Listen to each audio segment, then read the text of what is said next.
Hello everyone, welcome to back to ND classes. Student, हम लोग आपके बेसिकली ज्योग्राफी के दो सेगमेंट को कंप्लीट कर चुके हैं, जिसमें आपके जियोमॉर्फोलॉजी है और क्लाइमेटोलॉजी है। हम लोग नया सेगमेंट शुरू करने जा रहे हैं आपके ज्योग्राफी का, जो है आपके ओशनोग्राफी। इसमें बेसिकली हम लोग जो ओशियंस में जो चेंजेस होते हैं, ठीक है, उनके बारे में डिस्कस करेंगे। ठीक है, तो ओशनोग्राफी में आपके बेसिकली हम लोग बात करते हैं स्टार्टिंग में आपके हीट बजट ऑफ ओशियन, जो आपके sun rays heat budget of ocean की। तो हीट बजट ऑफ ओशियन में क्या होता है, जो आपका सन सी है, ये सी एरिया है आपका, और इस पर क्या होता है आपके जो सन है, ये अपनी हीट को यहाँ पर ट्रांसफ़र करता है। तो सपोज करो हम लोग क्या पढ़ रहे हैं, बजट पढ़ रहे हैं, हीट बजट पढ़ रहे हैं। तो सपोज करो जो सन है हमारा, ठीक है, यहाँ से आपके 100% आपके इस तरह हीट एंटर की हमारे अर्थ पर, और जो सी है, ठीक है, वो किस तरीके से कूल होता है उसके बारे में हमको देखना है। तो बेसिकली आपके जो इवापोरेशन होता है, इवापोरेशन से आपके 53% हीट क्या हो जाती है, वापस चले जाती है। ठीक है, और फिर आपका long wave radiation,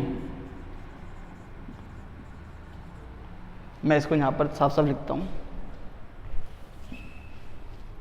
long wave radiation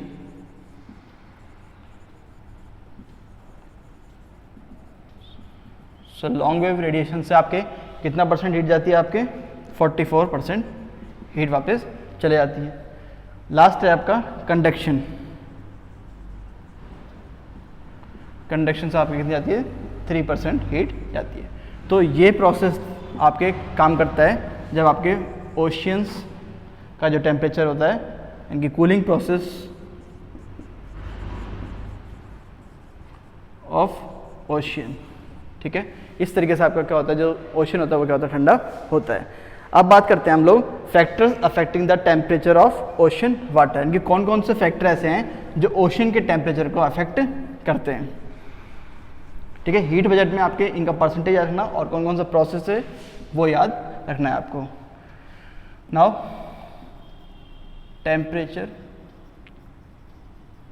factors affect the temperature of ocean. कौन कौन से फैक्टर है, तो सबसे पहले हम लोग देखते हैं इसके अंदर, वो है आपका लैटिट्यूडनल लोकेशन।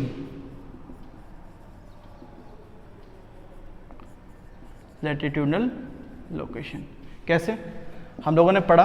अब स्टूडेंट देखो, जितना भी आपको मैंने बेस क्लियर कर दिया है, ठीक है, अब वो सारी चीज़ें क्या होंगी, इंटरलिंक्ड होगी एक दूसरे से। तो आपको पुराने जो लेक्चर्स हैं उनको अच्छे से सुनना है, कुछ चीज़ें नहीं क्लियर हो पाई हैं तो आपको। तो लैटिट्यूडनल में आपकी क्या है, ये आपके पूरा वर्ल्ड का मैप को हम लोगों ने फ्लैट उसमें ले लिया है। तो 0 degree, 30, 60, 90, north south, north south, north south, north south.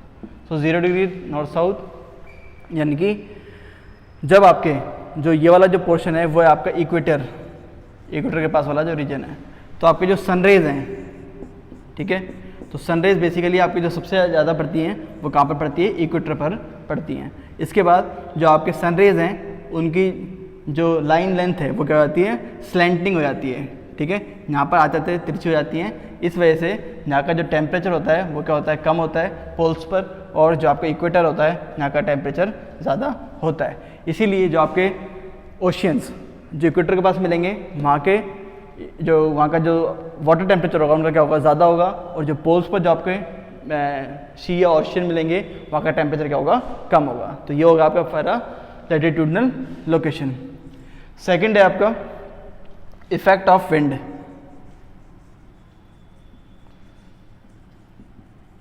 Effect of wind में भी हम लोग इसी डायग्राम से समझ सकते हैं। हम इसमें सन को हटा देते हैं, ठीक है, और इसमें क्या होता है, जो आपके ट्रेड विंड है, ट्रेड विंड मैंने आपको बताया था, जो ट्रेड विंड की जो डायरेक्शन होती है स्टूडेंट, वो होती है ईस्ट टू वेस्ट। ठीक है। अब जो ईस्ट टू वेस्ट डायरेक्शन होती है तो क्या होगा, यहाँ का जो वाटर है, सपोज करो ट्रेड विंड का बॉक्स मैंने यहाँ पर ले लिया है, जो ट्रेड विंड है इसकी डायरेक्शन क्या होती है, ईस्ट टू वेस्ट होती है। तो जब ये वाटर है जब ये क्या करेगी, यहाँ से इस वाटर को ऐसे धकेलेगी तो यहाँ पे जो टेम्परेचर है वो क्या हो जाएगा, कम हो जाएगा, और यहाँ का टेम्परेचर क्या होगा, ज़्यादा हो जाएगा। क्यों, ट्रेड विंड आपके ईस्ट टू वेस्ट मूव कर रही है, तो यहाँ पर जो वाटर था वो पानी हटेगा ऐसे, और इसमें क्या होगा, फिर अपवेलिंग होगी।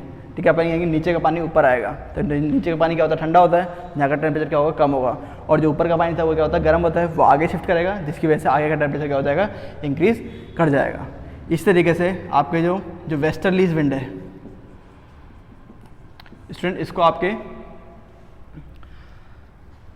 प्रचंड चालीसा भी बोलते हैं, इसको गरजती चालीसा भी बोलते हैं इसको, ठीक है, रोरिंग हॉर्स, ठीक है, और इसको हॉर्स लैटिट्यूडनल भी बोला जाता है। तो जो वेस्टर्लीज है स्टूडेंट, ये आपके बेसिकली जो मूव करती है वो करती है वेस्ट टू ईस्ट। अब क्या होगा, इसका बॉक्स मैं यहाँ पर ले लेता हूँ, तो ये वेस्ट टू ईस्ट मूव कर रही है, तो वेस्ट टू ईस्ट मूव कर रही है, तो यहाँ का जो टेम्परेचर है वो क्या हो जाएगा, कम हो जाएगा, और यहाँ का टेम्परेचर क्या होगा, ज़्यादा हो जाएगा, क्योंकि जो वाटर है वो यहाँ से शिफ्ट करेगी ऐसे, और जो नीचे का वाटर है ये क्या आएगा, ऊपर अपर डायरेक्शन मूव करेगा, जिसको बोलते हैं आपके अपवेलिंग। ठीक है, अपवेलिंग करने से जो नीचे का जो टेम्परेचर हो क्या कम है वो ऊपर आएगा, ठीक है, और यहाँ का टेम्परेचर क्या हो जाएगा, इंक्रीज कर जाएगा। और नेक्स्ट आपका पोलर विंड्स। तो पोलर विंड्स में भी सेम आपके जिस तरीके से आपके ट्रेड विंड्स के साथ हो रहा था, ऐसे ही पोलर विंड्स के साथ होगा कि जो पोलर विंड्स है ये भी क्या करती है, ईस्ट टू वेस्ट डायरेक्शन में मूव करती हैं, और east to west direction move करने की वजह से जो ईस्टर्न कॉन्टिनेंट है वहाँ के जो ओशियंस हैं वहाँ का टेम्परेचर क्या होगा, कम होगा, और जो वेस्टर्न आपके जो पोर्शन होगा किसका, ओशन का, वहाँ का टेम्परेचर क्या होगा, ज़्यादा होगा। सेम पोलर विंड्स और ट्रेड विंड्स क्या है, एकदम एक दूसरे से सेम है। थर्ड आपके इफेक्ट ऑफ लैंड।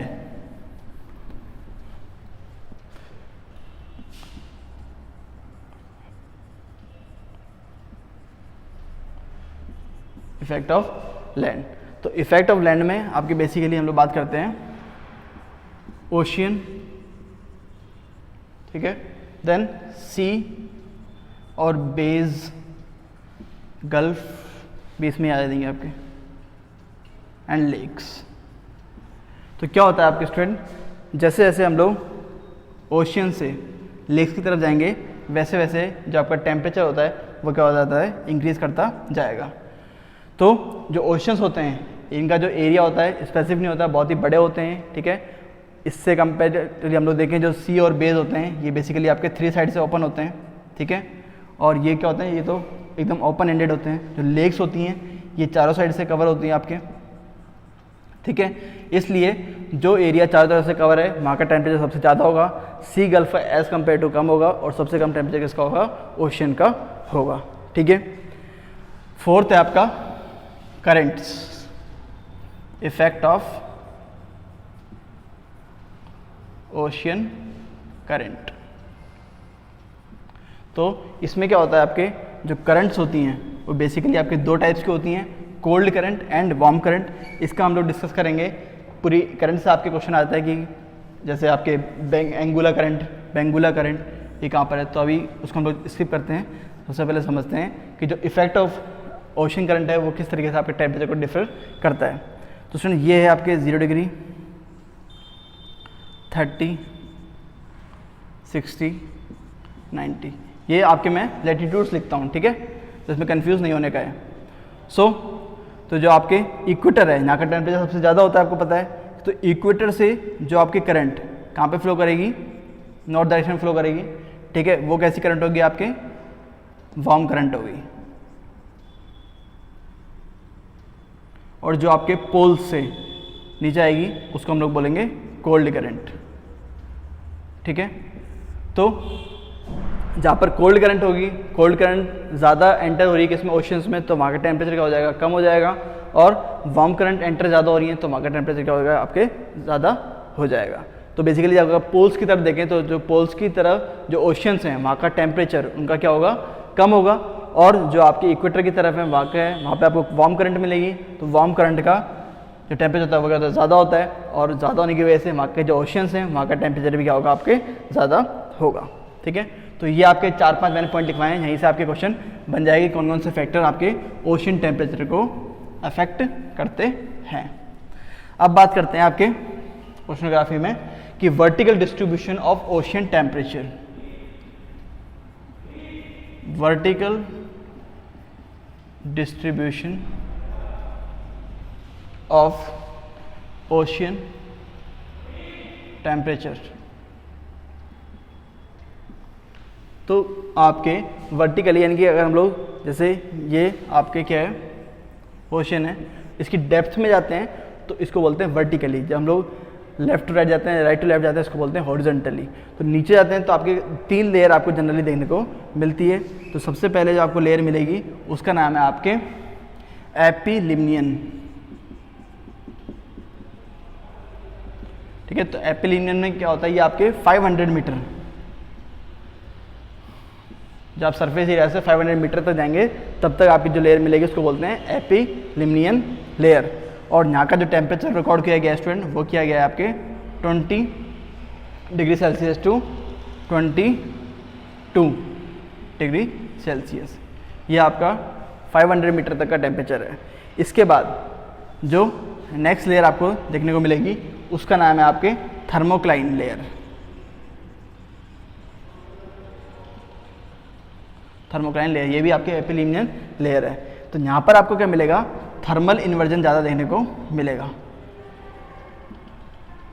यानी कि जैसे जैसे हम लोग नीचे जाते हैं वैसे वैसे आपका जो टेम्परेचर है वो कम होना चाहिए, लेकिन यहाँ पर टेम्परेचर क्या हो जाता है, उल्टा हो जाता है। ठीक है, इन्वर्जन का मतलब ही है कि टेम्परेचर आपके इंक्रीज कर रहा है बढ़ने की कम होने की बजाय। ठीक है, नेक्स्ट आपके जो लेयर है उसका नाम है हाइपोलिमिनियन लेयर। यहाँ का आपका जो टेम्परेचर होता है वो सबसे कम हो जाता है। ठीक है, तो ये आपको याद रखना है कि जो एपिलिमिनियन है इसका टेम्परेचर कितना होता है, 20 degree Celsius to 22 degree Celsius. Thermocline में आपका थर्मल इन्वर्जन होता है, यानी कि टेम्परेचर कम होने की जगह क्या होता है, बढ़ जाता है। और हाइपोलिमिनियन लेयर में आपके क्या होता है, टेम्परेचर सबसे कम हो जाता है। इसमें आपके हाइपोलिमिनियन लेयर में आपके जो यहाँ की बायोडाइवर्सिटी है वो भी क्या होती है, कम हो जाती है, क्योंकि आपकी जो बायोडाइवर्सिटी है आपके ओशंस की वो कहाँ पे मिलेगी, एपिलिमिनियन लेयर तक ही मिलती है, क्योंकि जहाँ तक कि आपकी क्या होती है, सनरेज पहुँच पाती हैं। ठीक है स्टूडेंट, एक पॉइंट और आप लोग नोट कर लो कि जो ओशन होता है, ठीक है, इसका जो एवरेज टेम्परेचर होता है वो होता है 15 degree Celsius. Ocean average temperature is 15 degree Celsius. ठीक है, कभी कभी यहाँ से क्वेश्चन आपके बन जाता है। तो आप लोग देख रहे हो जैसे जैसे हम लोग नीचे जा रहे हैं वैसे वैसे आपका टेम्परेचर क्या होता है, कम होता जाता है। ठीक है, अब बात करते हैं हम लोग सैलिनिटी ऑफ ओशियन की। सो सैलिनिटी क्या होता है, बेसिकली उसमें जो सॉल्ट का अमाउंट है आपके ओशियंस में वो कितना है उसको बोलते हैं आपके सैलिनिटी। ठीक है, so the amount of salt in the ocean water is called salinity. The amount of salt in ocean water is called salinity. ठीक है, अब जो आपके salinity है, ठीक है, इसको मेजर करने का एक फॉर्मूला है। ठीक है, कैसे मेजर करते हैं इसको, तो इसका एक फॉर्मूला लिख लीजिए आप लोग कि सॉल्ट सॉल्युबल इन वाटर, यानी कि कितना सॉल्ट मिला हुआ है आपके पानी में, and total amount of ocean water.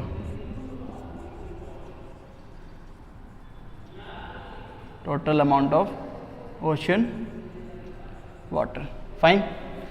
और जो सिंबल है स्टूडेंट आपके सैलिनिटी का, सिंबल ऑफ सैलिनिटी वो है आपका ये। ठीक है, और इसको हम लोग मेज़र करते हैं पर 1000 ग्राम में।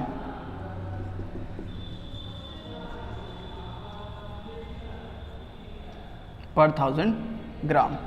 ठीक है। और जो आपके ओशियंस हैं उनकी जो एवरेज सैलिनिटी है स्टूडेंट वो है आपके,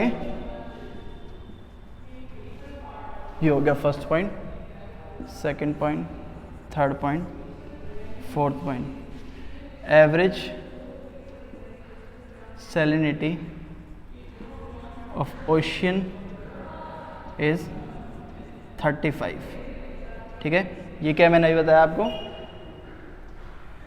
पर 1000 ग्राम में इसको करते हैं, मेज़र करते हैं। तो 35 पर 1000 ग्राम इसकी क्या है, एवरेज सैलिनिटी है हमारे पूरे ओशियंस की। सो स्टूडेंट, नेक्स्ट लेक्चर में हम लोग डिस्कस करेंगे factors affecting the salinity. I hope कि आपको पूरे लेक्चर से समझ आ रहे होंगे। So thank you and have a nice day.